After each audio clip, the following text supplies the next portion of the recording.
आज हम पढ़ेंगे लाइट रिफ्लेक्शन, जो आपके 10th और 12th क्लास में जो आपका लाइट का चैप्टर है उसमें, और साथ में जो 12th क्लास में हम पढ़ते हैं ना ऑप्टिक्स, उसके अंदर भी ये चीजें यूज होंगी। यानी कि 10th और 12th दोनों क्लासेज में यूज होने वाले टॉपिक्स के बारे में आज हम बात करेंगे। हमारा टॉपिक है लाइट रिफ्लेक्शन।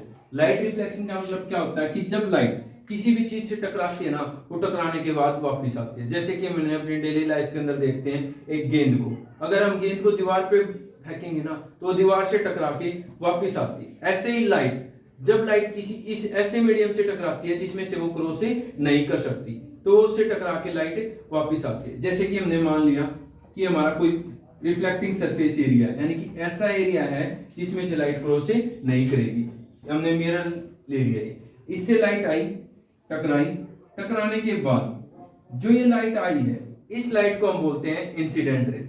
जो हमारी ये लाइट है इसको हम बोलते हैं incident ray.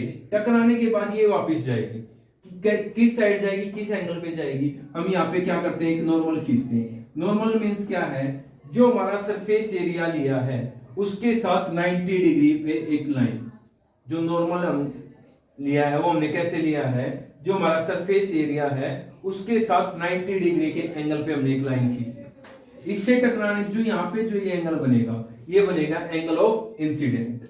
Angle of incident, ये जो राइट रे थी ये थी हमारी इंसिडेंट रे। जो यहाँ पे एंगल बनेगा ये एंगल होगा हमारा इंसिडेंट एंगल। टकराने के बाद ये जाएगी वापस किस साइड, हमने जो नॉर्मल खींचा ना, जिस साइड से इंसिडेंट लाइट आई है उससे अपोजिट साइड पे, और किस एंगल पे, इसको बोलते हैं हम angle of reflection. Angle of reflection. और जो ये लाइट वापस गई है इसको हम बोलते हैं रिफ्लेक्टेड रे।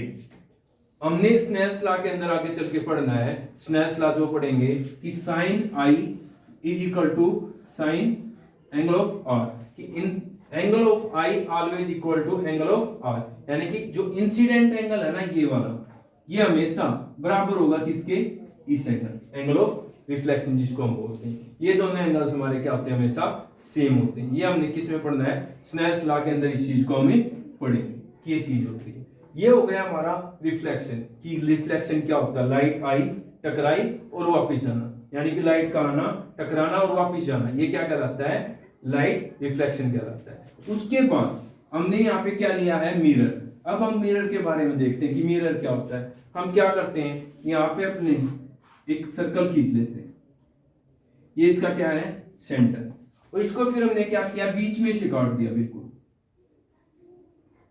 इसको हमने बीचों बीच काट दिया। जब इसको हम बीचों बीच काटेंगे तो क्या होगा, एक हिस्सा हमारा ये आ गया, इस साइड वाला है, जो एक हिस्सा हमारा कौन सा आ गया, ये वाला आ गया। ये हमने क्या किया, इस सर्कल को बीच में से काट दिया, ये हमारा दोनों का क्या हो गया, सेंटर पॉइंट दोनों के लिए। फिर हमने क्या किया, दोनों में एक साइड पेंट कर दिया हमने, ये हो गया, इसको इस साइड से पेंट कर दिया और इसको इस साइड से पेंट कर दिया। ये हमारे दो इसे किए हमने और दोनों को क्या कर दिया, पेंट कर दिया। इनमें से एक हमारा कन्वेक्स मिरर बन गया और एक हमारा क्या बन गया, कनकेव मिरर। बीच में से कट किया, एक साइड इस साइड पेंट कर दिया, इसकी भी इस साइड, या दोनों को इस साइड भी हम पेंट कर सकते हैं। वो हम नेक्स्ट पॉइंट में, जो नेक्स्ट वीडियो होगी उसके अंदर डिस्कस करेंगे कि अगर इसको इस साइड से पेंट कर देते हैं तो क्या बनेगा, इसको इस साइड से पेंट कर देते हैं तो क्या बनेगा। जो इसका नाम है ना वो हमारा क्या लाएगा, कन्वेक्स मिरर। ये हमारा क्या बन गया, कन्वेक्स मिरर। और ये वाला हमारा क्या बनेगा, कनकेव मिरर। अगर इसका नाम याद रखना है तो हम कहां से याद रख सकते हैं, केव। केव हमारा इंग्लिश एक वर्ड है जिसका मतलब होता है गुफा, जिसका मीन्स होता है गुफा। और इसमें हमारा ये क्या बन रहा है, ऐसे बन रहा है, और लाइट कहां घुस रही है, गुफा के अंदर घुस रही है। तो इसलिए इसका नाम क्या, किसे याद रख सकते हैं, केव से हम याद रख सकते हैं कि हमारा क्या है, कनकेव, और ये हमारा क्या है, कन्वेक्स। नेक्स्ट अगर हम बात करते हैं, जो हमारे सबसे इंपॉर्टेंट टॉपिक है, जो हमारी पजलिंग करता है, साइन कन्वर्जन रूल, यानी कि किसको प्लस में लेंगे, किसको माइनस में। हम यू वी, हमारा यहाँ पे हमने जैसे मान लेते हैं, ये हमने कोई भी पॉइंट मान लिया कि यहाँ पे हमारा कन्वेक्स मिरर भी ले सकते हैं, यहाँ पे अपना कनकेव मिरर भी ले सकते हैं। चाहे कन्वेक्स ले लो चाहे कनकेव ले लो, कोई भी ले सकते हैं, उसके अकॉर्डिंग अब बात करते हैं। जो ये पॉइंट है ना, ये हमारा हमेशा क्या कहलाएगा, पोल। पी पॉइंट से इसको डिनोट करते हैं, और पी मींस क्या होता है हमारा, पोल। ये हमारा हो गया पोल।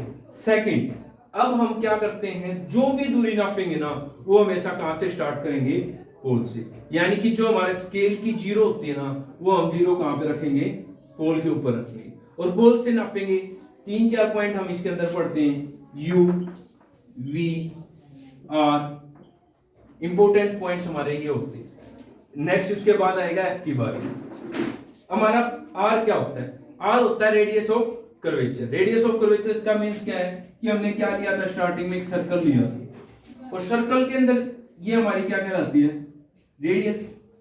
फिर हमने इसको दो हिस्सों में काटा था, एक इसके अंदर जो ये दूरी है ना, ये क्या कहलाएगी, रेडियस ऑफ द कर्वेचर। इसको हम क्या बोलते हैं, रेडियस ऑफ द कर्वेचर बोलते हैं। जो ये सेंटर पॉइंट है ना, मैथ में हम इसको किससे डिनोट करते हैं, ओ से, और यहाँ पे हम इसको किससे डिनोट करेंगे, सी से। इसका क्या नाम होता है, सेंटर ऑफ कर्वेचर। ये हमारा क्या कहलाता है, सेंटर ऑफ कर्वेचर कहलाता है। यानी कि यहां से लेके यहां तक की दूरी, ये क्या कहलाती है, रेडियस ऑफ कर्वेचर कहलाती है। हम क्या कह सकते हैं कि रेडियस ऑफ कर्वेचर क्या है, P to C distance.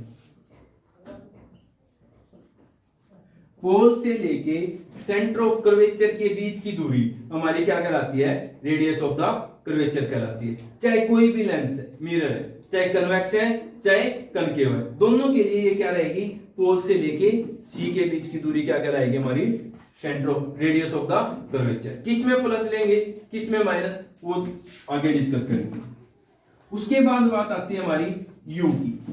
You हमारा क्या होता है, पोल से लेके यानी कि पी पॉइंट से लेके पी टू ऑब्जेक्ट, पोल से लेके ऑब्जेक्ट के बीच की दूरी, डिस्टेंस, यानी कि distance between P to object. Pole से लेके ऑब्जेक्ट जहां पे रखेंगे ना, उसके बीच की दूरी हमारी क्या कहलाएगी, यू कहलाएगी। नेक्स्ट आती है हमारी वी। वी क्या होती है, पी टू इमेज, यानी कि पोल से लेके इमेज के बीच की दूरी हमारी क्या कहलाती है, हमेशा वी कहलाती है। इसको कैसे याद रखें, पेपर में एग्जाम में जब बैठते हैं हम, तो क्या होता है, यू और वी हमारे माइंड से निकल जाता है कि यू किसको लेट किया था हमने और वी किसको लेट किया था। जो हमारा पहला चीज क्या आती है, ऑब्जेक्ट में से और इमेज में से, हमेशा किसकी बात करेंगे हम, ऑब्जेक्ट की।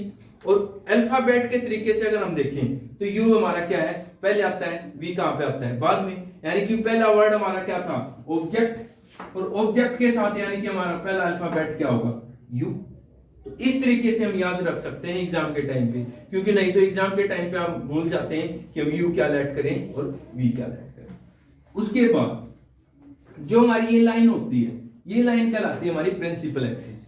ये वाली लाइन हमारी कौन सी क्या कहलाएगी, प्रिंसिपल एक्सिस कहलाती है।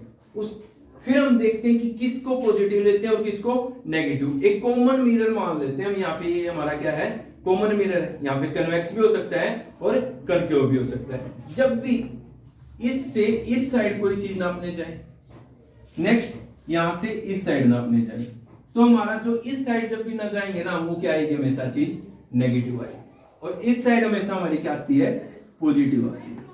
ये पॉइंट हमारा समझने का कि इससे जब भी पोल से इस साइड नापने जाएंगे, वो चीज क्या आएगी, नेगेटिव, इस साइड जाएंगे तो पॉजिटिव। चाहे कोई भी मिरर है, हमको कोई मतलब नहीं है कि मिरर यहाँ पे कन्वेक्स है या कनकेव है, सिर्फ क्या देखना है, इससे इस साइड जाएंगे तो नेगेटिव और इससे इस साइड जाएंगे तो पॉजिटिव। सेकंड चीज, उसके बाद अगर ऊपर की तरफ जाते हैं तो कोई भी चीज नापने के लिए पॉजिटिव, और प्रिंसिपल एक्सिस से नीचे की तरफ जाते हैं तो क्या होती है, नेगेटिव। इसको अगर साइंस की लैंग्वेज में बोलना है, हम हमेशा जो अपना ऑब्जेक्ट है ना, लेट करके चलते हैं कि 10th क्लास में यहाँ पे हमारा इस साइड ऑब्जेक्ट रखते हैं, कि यहाँ पे हमारा क्या रखा जाता है, ऑब्जेक्ट। और जब ऑब्जेक्ट को यहाँ रखेंगे तो इनसे इंसिडेंट रे किस साइड जाएंगी, इस साइड।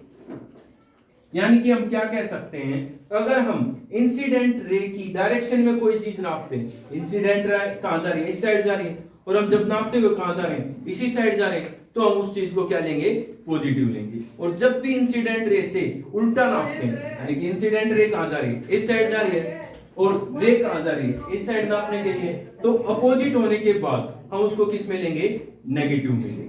तो हमारे ये क्या आ जाएगा, u v जो भी चीजें देंगे हम नेगेटिव और पॉजिटिव इसके अकॉर्डिंग लेते हैं। 10th क्लास में कभी भी हमारा जो u की वैल्यू होती है ना, वो कभी भी हमारी पॉजिटिव नहीं आती, वो हमेशा क्या आती है, नेगेटिव आती है। u की वैल्यू चाहे कन्वेक्स लेंस है, चाहे कनकेव लेंस है, चाहे कनकेव मिरर है, कोई भी, हमेशा सभी मिरर में लेंसेज में u की वैल्यू हमेशा हमारी किस में आती है, माइनस में आती है। सेकंड चीज, अगर हम अब यहाँ पे कन्वेक्स और कनकेव मिरर को रख के देखें, एक बार हमने क्या किया, ये वाला मिरर और इसको इस साइड पेंट, जब इस साइड पेंट किया तो इसकी सी की वैल्यू कहां होगी, यहाँ पे, क्योंकि यहां से इसको ऐसे किया है, तो इसकी जो सी की वैल्यू इस साइड है, यानी कि इस टाइप के लेंस में हमारी रेडियस ऑफ कर्वेचर क्या होगी, माइनस।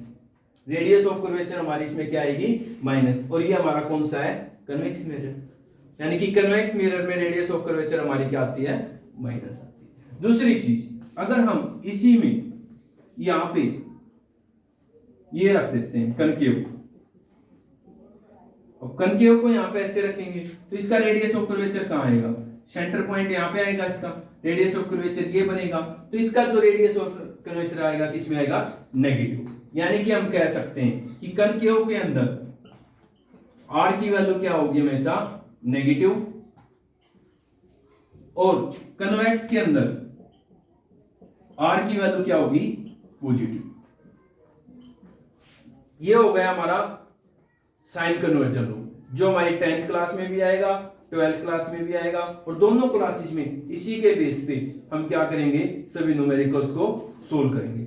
इसी का यूज करके हम क्या कर सकते हैं, सोल्व कर, दैट्स ऑल।